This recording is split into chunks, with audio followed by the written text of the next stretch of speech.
سائل كان وهري وبليه السلام عليكم ورحمة الله. شيخ الله كحف دي سؤال شيء وحي تهي حديث بقى إن بالكست سدح بري لغا صومو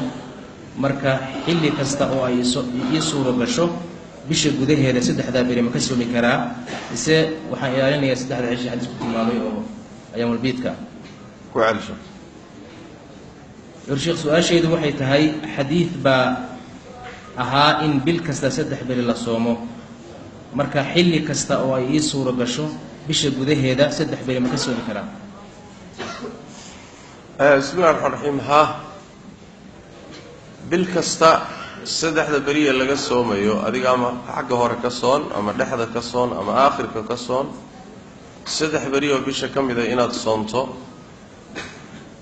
laakiin waxaa sii fadli badan saddexda bariye soomayso inaad ka dhigto ayaamul biid maalmaha cadcad oo maalmaha dayaxu buuxo oo ah 13-tobnaadka 14-tobnaadka 15-tobnaadka inaad saddexda bari ka dhigataa sii fadli badan laakiin haddaadan saddexdaa ka dhigina bisha saddex kaloo ka mida soomto yani waxa weeye saddex bari ninkii bisha ka sooma waa soo gelaysa waana furan tahay macnaha nacam jazakallahu khayran.